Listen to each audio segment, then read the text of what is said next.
আগামী দিনে ইনশাল্লাহ বিএনপি দেশ পরিচালনা করবে। দেশ পরিচালনার অভিজ্ঞতা বা দায়িত্ব বিএনপি ছাড়া আর কি কারো ওখানে আছে? কারো নেই। বিএনপি জানে, বিএনপির ধারণা আছে যে কোন কাজটি করলে দেশের জন্য ভালো হতে পারে, কোন কাজটি করলে দেশের জন্য ভালো না হতে পারে। বিএনপির দায়িত্ববোধ আছে। এই মুহূর্তে যদি আমরা মিডিয়া দেখি, আমরা মিডিয়া দেখলে দেখব যে একটি বিষয়কে ঘিরে বিভিন্ন রকম কিছু কিছু মেসেজিং করার চেষ্টা করা হচ্ছে, কিছু একটি তৈরি করার একটি একটি একটি গল্প তৈরি করার চেষ্টা করা হচ্ছে। দেখুন, আমি আমার একটি রাজনৈতিক অভিজ্ঞতার কথা আপনাদের সামনে তুলে ধরতে চাই।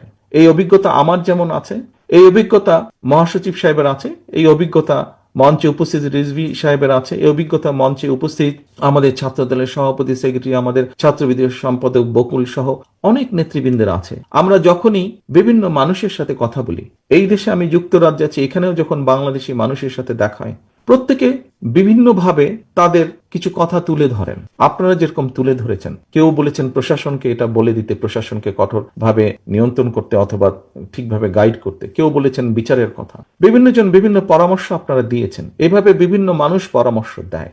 সকলের কাছে আমি একটি কথা তুলে ধরতে চাই, কেন বিএনপিকে আমরা বা মানুষ পরামর্শ দেয় কেন বিএনপিকে? কারণ মানুষ একটি জিনিস বিশ্বাস করে বা মনে করে খুব দৃঢ়ভাবে যে বিএনপি সরকার পরিচালনার অভিজ্ঞতা আছে, ইনশাল্লাহ বিএনপি আগামী দিনে দেশ পরিচালনা করবে।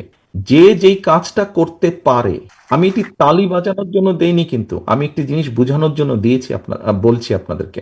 অর্থাৎ যে যেই কাজটি করতে পারে, অন্যজন অপরপক্ষ যদি বিশ্বাস করে যে অমুক ব্যক্তি অমুক কাজটি করতে পারে, করার ক্ষমতা তার আছে, তখন সেই বিষয় সংক্রান্ত পরামর্শ বা তার মতামত সে তুলে ধরে। আপনারা টিভিতে দেখবেন, টক শোতে দেখবেন, বিভিন্ন ব্যক্তি বলেন হ্যাঁ বিএনপির তো এই করা উচিত, বিএনপির ওই করা উচিত, বিএনপির দেশ নিয়ে এটা করা উচিত, বিএনপির দেশ নিয়ে ওই পলিসি নেওয়া উচিত, বিএনপির ছাত্রদের নিয়ে এই পলিসি নেওয়া উচিত, শ্রমিকদের নিয়ে এই পলিসি নেওয়া উচিত। কেন বলে কথাগুলো বলে কারণ যারা পছন্দ করে না, উভয় পক্ষই স্বীকার করে নিচ্ছে যে আগামী দিনে ইনশাল্লাহ বিএনপি দেশ পরিচালনা করবে। সেই জন্যই বিএনপিকে এই কথা বলে। বিভিন্ন সময় বিভিন্ন পত্রপত্রিকা ইদানিং আমরা দেখছি যে বিএনপি সংস্কারের এটি মানছে না, ওটি মানছে না, সেটি মানছে না। অপরপক্ষে আমরা দেখছি অনেকগুলো দল সবকিছু মেনে নিচ্ছে।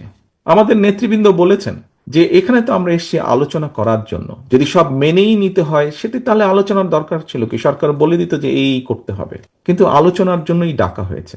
এবং সেই আলোচনাকে আমরা দেখেছি কিছু ব্যক্তি, তার মধ্যে কিছু মিডিয়ার কিছু অংশ সহ বলার চেষ্টা করছেন, তুলে ধরার চেষ্টা করছেন যে বিএনপি এটা মানছে না, বিএনপি ওটা মানছে না, আর কেউ কেউ এটা মানছে ওটা মানছে। সকলের প্রতি সম্মান রেখেই আমি বলছি, দেশ পরিচালনার দায়িত্ব যারা যারা যাচ্ছেন